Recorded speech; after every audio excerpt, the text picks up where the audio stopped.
ये कहानी उस महान और शक्तिशाली बानर राज की है जो 500 साल से कैद है।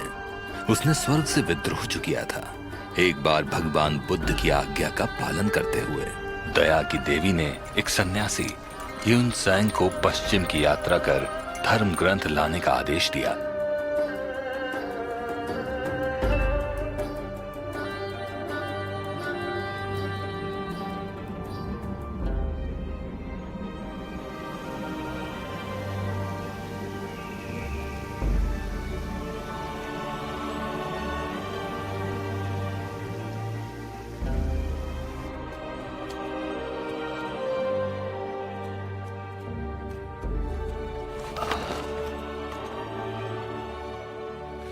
वहां पर वो क्या है? पक्का तो नहीं पता, लेकिन एक बूढ़े आदमी ने कहा था कि उसे दोहरे घेरे वाला पर्वत कहते हैं। नहीं, दरअसल इसे पहले कहते थे पंच तत्व पर्वत। पंच तत्व पर्वत?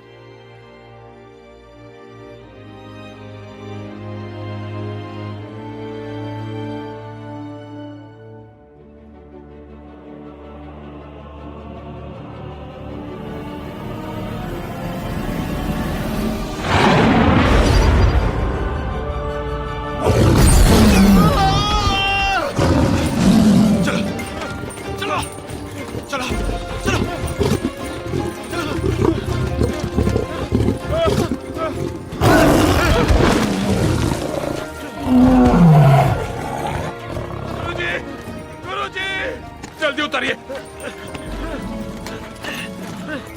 रुको रुको, तुमने मेरा सफेद घोड़ा तो वहीं छोड़ दिया। वो मरेगा तो हम बचेंगे। तुम दोनों का काम हमें बचाना है, जाओ उस घोड़े को बचाओ। क्या? एक काम करो, ये पकड़ो। अरे मुझे अकेला छोड़कर बचाओ। उस घोड़े को बचाओ। क्या?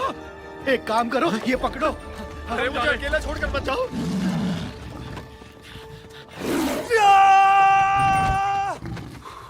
इसे मत खाओ।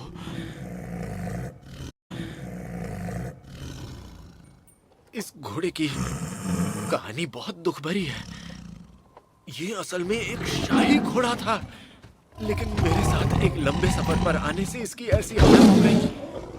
वैसे इसका भी एक परिवार है, जैसे आपका है। कृपा करके समझ।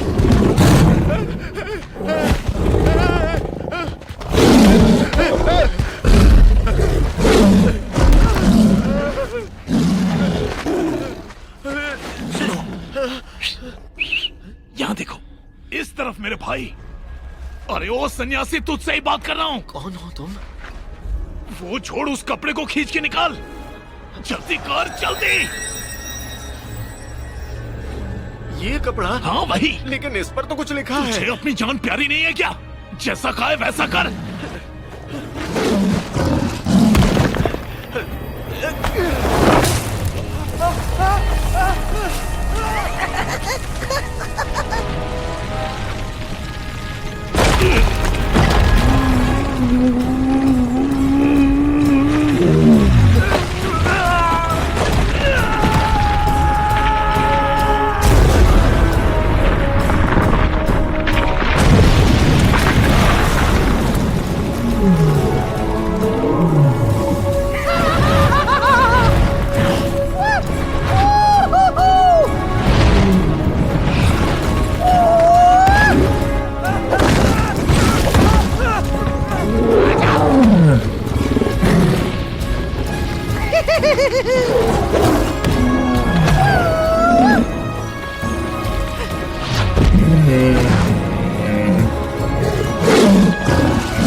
तुम वही हो?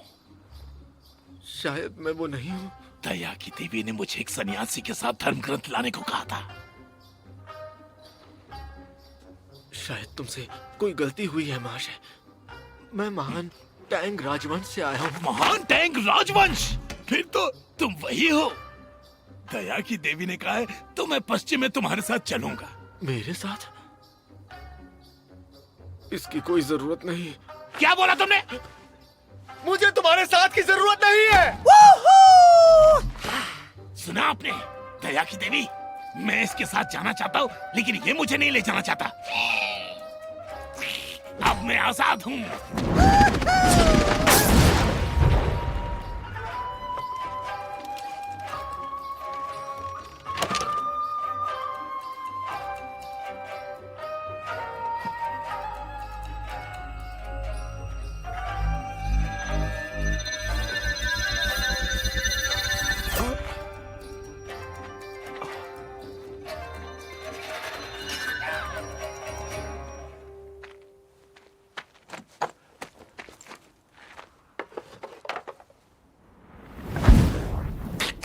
ये सुनो, क्या है ये निकल क्यों नहीं रहा? ये मुझे दया की देवी ने दिया था। मुझे कुछ नहीं पता। चल ठीक है, हटा इसे मेरे सिर से। एक मिनट, इसमें लिखा है अरे वो, अगर तुम हिलना बंद करोगे तभी तो देख पाऊंगा कि क्या लिखा है। ये तो संस्कृत में लिखा है। ये कोई मंत्र है जिसे जपना पड़ता है। तो शुरू हो जा।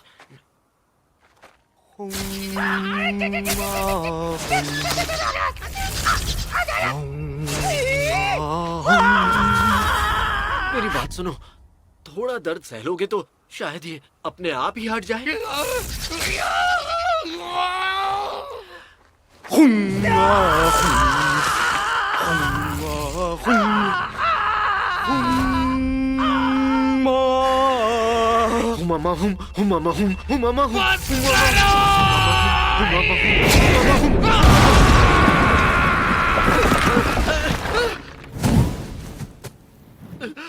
दूर रहो मुझसे। पास आए तो मैं कूद जाऊंगा। इतनी जल्दी? पर इतनी आसानी से नहीं। तुम मुझसे चाहते क्या हो? इस फंदे को मेरे सिर से हटाओ वरना मैं तुम्हारे गले का फंदा बन जाऊंगा। मैंने कोशिश की लेकिन ये फंदा मुझसे नहीं निकल रहा। तो क्या करूं मैं?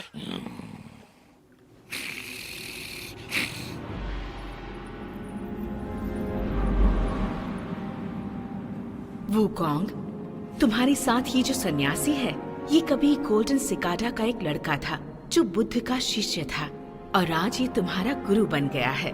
इसलिए तुम्हें इसकी हिफाजत करनी होगी।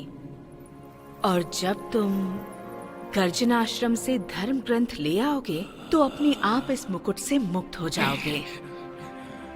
इसके सिवाय तुम्हारे पास और कोई रास्ता नहीं। मैं उन धर्म ग्रंथों को अभी लेकर आता हूँ। पूरी बात तो सुनो दया की देवी की। मैं अभी आया।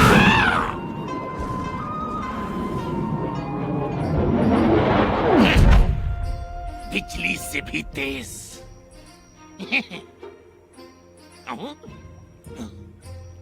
गरज आश्रम कहाँ है? सुनो जरा, दया की देवी ने कहा है कि एक झटके से उड़कर जाने से तुम वहां कभी नहीं पहुंच पाओगे। इस सफर के दौरान होने वाली हर एक घटना नियति पहले ही तय कर चुकी है। ये एक रूहानी एहसास है और ये सफर यूं ही कट जाएगा चलते चलते। अच्छा, तो क्या हमें वहां तक चलकर जाना होगा? हाँ बिल्कुल, जीवन आखिर चलने का ही तो नाम है।